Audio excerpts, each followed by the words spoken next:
Just stops and props for a second. Gets it from Bibby. And goes from a little charity stripe jumper, and it's good to go from Sammy Whitcomb. So Whitcomb bringing it down again for Perth.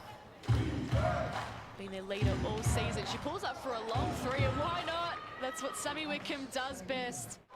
Couldn't do so. So the Caps not shooting too well to start off this game. But Whitcomb shooting the lights out. Can she go again? She can! Sammy Whitcomb. Burrell gets it out to Melbourne. And now Pizzy having a go from 3-point range. Their scoring line tonight. A much needed bucket through Pizzy, and hopefully that just slows it down a little bit here, but they've got to start to pick up on the defensive end. A really high bounce pass just ends in the hands of Clinch Hoycart. It goes for the quarterback pass, and it ends back in the hands of Melbourne. So a bit of sloppy play there from both teams, but Burrell gets it and goes. That's a nice drive and finish from Ray Burrell. One to come. The Lynx have 11 in total, as you can see.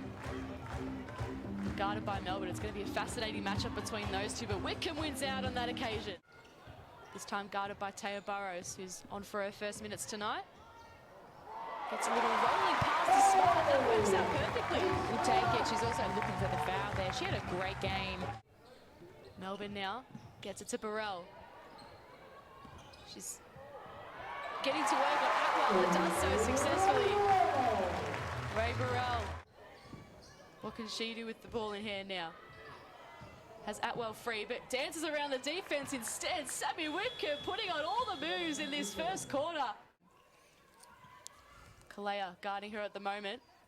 Whitcomb gets it back, dumps it into Bibby, and that one rolls in. Hasn't she been a great pickup for the Perth Lynx? You know, from Victoria, we know that she shoots a strong wide body, can drain it from three, as we see a beautiful pass there. Melbourne into Burrell. She get back-to-back buckets. Yes! One more to come for Ray Burrell. On that one, but just got caught flat-footed, and Ray denies Alex Sharp on the other end, but Barrows just cuts it off there for Perth. And now she can use her speed to try and get around Jade Melbourne. It's a hard task, but she pops it up and does so successfully. Burrell. Kalea coming off a career best performance. Swain, a deep three is good. COE, and definitely one to watch as well, that combo guard, shooting guard position. And no doubt someone that UC Caps are probably going to want to sign, and sign really quickly. Defensively, I'm pretty sure Coach Chris Neville wouldn't be happy with that. But either way, they're just giving some direction to her teammates now. Edwards calling for it. Gets her own rebound and pops it in the second time round. Smart. Tucked up in that corner. Kalea. Swain. Yes! Shanice Swain lighting it up from 3-point range for the Caps. She's looking for more blood. Clock down, counts down to 5. Burrows gets it and goes with it. And they'll be looking to try and claim a scalp on the eve of the season. Finishing. Swain. She's been lighting it up from 3-point range, and there's another one. We know how good she is from 3-point range. She gives it to Clinch Hoycart this time, trying to get her first points of the game. Atwell gets it back, and that's what she does. Sammy Whitcomb back on the floor for Perth. 16 points for her to start off this game. Atwell.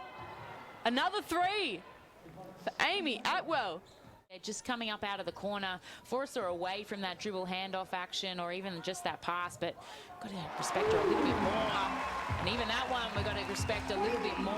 Another three for the game. Those two are going head-to-head, Atwell and Swain, from 3-point range. Swain's hit 3 for the game. So too is Atwell and Perth. Caps are trying a few interesting things this game. Whitcomb with one of her signature passes. Atwell can't finish it off. Bibby, she does the work and finishes it off for Perth. Second champ points are going to hurt you if you're the UC Caps. They've got to get one and done on the O glass. Boxing out early is paramount. Swain once again. Give a level. Sorry, Jenny. When you talk about what you're playing for, whilst the UC Caps, their record's 2-18. A lot of these girls are playing for contracts. They're playing for, you know, Looking for other clubs, and right now they've got to put on their best efforts in order to try and get people looking as Britt Smarts finds the bottom of the net. Not quite working out at times. Atwell to Bibby. Gets it back into Atwell, who finds herself in on the inside this time, and that one's good to go as well. Here is Atwell once again. Had Bibby calling for it, but instead gave it to Chloe Forster, who goes in for the M1. Just getting past the Capitals defense. Having these girls get those opportunities just gives them a little bit more confidence and allows Coach Ryan Petrick to trust his players. Shall he need them? But one player, that Kristen Veal. Let's see what Perth can do on their offensive set. Already hit the 50 points for the game. Bibby makes a 52. So it's not that hard to read in those contextual situations, but it is putting pressure on the Perth Lynx defense and making them have to be aware, as we see a nice little backdoor play there from Brittany Spar. Getting to work on Burrows. Kalea into Smart. Melbourne finds herself open. And that's what Jade Melbourne does. As the clock ticks down to below a minute. 54 to 42 is the scoreline for Perth. And Wickham adds another 2 points again. There was nothing defensively the UC Caps and Shanice Swain could have done there. That was just a case of better offense. And Shade Melbourne shows the magic that she's got on the opposite end. Around in Australian for many others. And of course, if you or someone you know needs help, please call the helpline 1-800-RESPECT or 1-800-737-732 as Chloe Bibby gets things started for the Lynx in the third term. Isn't the team he had last year. He's done a great job. I, for one, probably didn't see them in the top 4 this year, but they've proved me wrong. Gets going on the opposite end. Burrows played some good defense there. Swain thought about lining it up again. This time drives in and banks it in. Melbourne again trying to look for another steal. This time pops the hand in Atwell's face. It affects the shot. Sharp's there, as she has been for most of the season, and gets it done on the inside. And she's made a name for herself doing that. Sixth Woman of the Year candidate is Alex Sharp. Melbourne MVP candidate is Jade Melbourne, and she glides in for another 2 points. At the moment, but in terms of highlight reels and entertaining, this one has it all. And again, another steal for the Caps. This time Pizzi comes up with it. Melbourne going in again and successfully getting another bucket. Being able to push in transition. First time they're under 10 since the opening minutes of the first quarter. Burrows now, what can she do? She banks in a nice shot. In front of it, packed out and Triple C.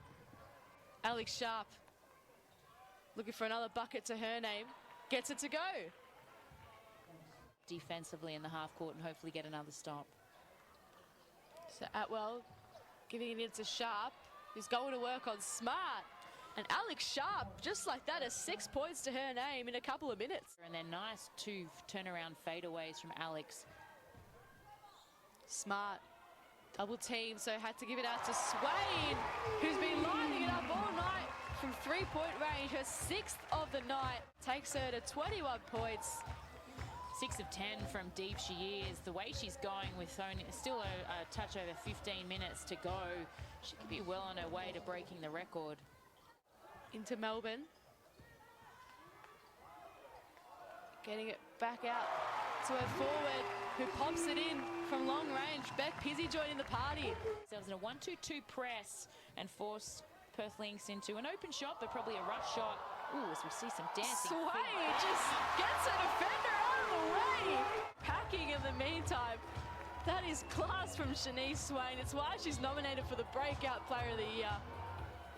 And on the opposite end, Forster gets herself a chance for an M1. And now Forster has a chance to just calm things down a bit after that.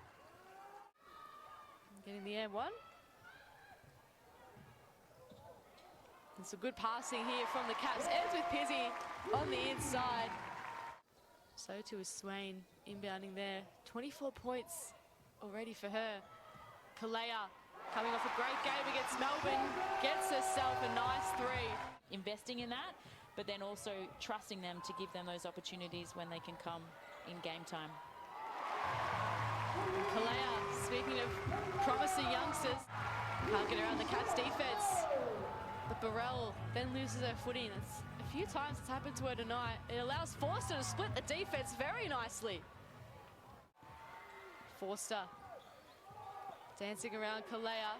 That one can't be baked in. Edwards was there for the offensive board. Can't finish that one off either. Bibby has a go, and this time it lands for the Perth Lynx. 71 to 79. Solway's got to go. 1 second left. She pops up clear.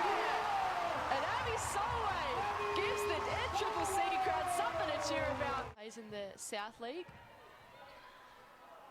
Melbourne getting it to Swade for 3, number 8. She says, Stelly, I'm coming for you. They'll be running some plays for her, that's for sure, as Perth trying to put up a settling shot. And Swade just slaps it out of Bibby's hand. She gets it back. Luckily for Perth fans, getting the crowd on their feet. Some of the work she's been doing tonight. Kalea gets the ball stripped out of her hands, but good offensive ball, good persistence. Second half has Kalea. Few erratic turnovers there as we see a pretty hard screen from the Perth Lynx and a beautiful finish. Melbourne now, her team within 3. What a great performance this is from the Caps once again. A good pass to Busy, they're within 1. So Burrows bringing the ball down for Perth, their youth player of the year last year, Taya Burrows. Kelly for her first WNBL points, and what a time to land it. There's something about Shanice Swain tonight. Good feeling about what she's doing. The offensive of the UC Caps. Solway back out there for Canberra. Swain driving in, and that's a 30-piece for Shanice Swain. She's lighting it up.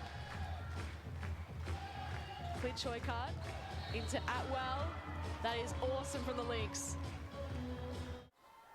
Amy Atwell in that extended Opal squad as well. A few players on the court tonight in that squad. Alex Sharp gets to work and does so successfully on Melbourne. Just sticking with the ball in hand, and then, oh, a little windmill throw to Swade, who gets it into Smart. That's a bit of circus trickery there from Canberra, but can't convert. Kelly into Sharp.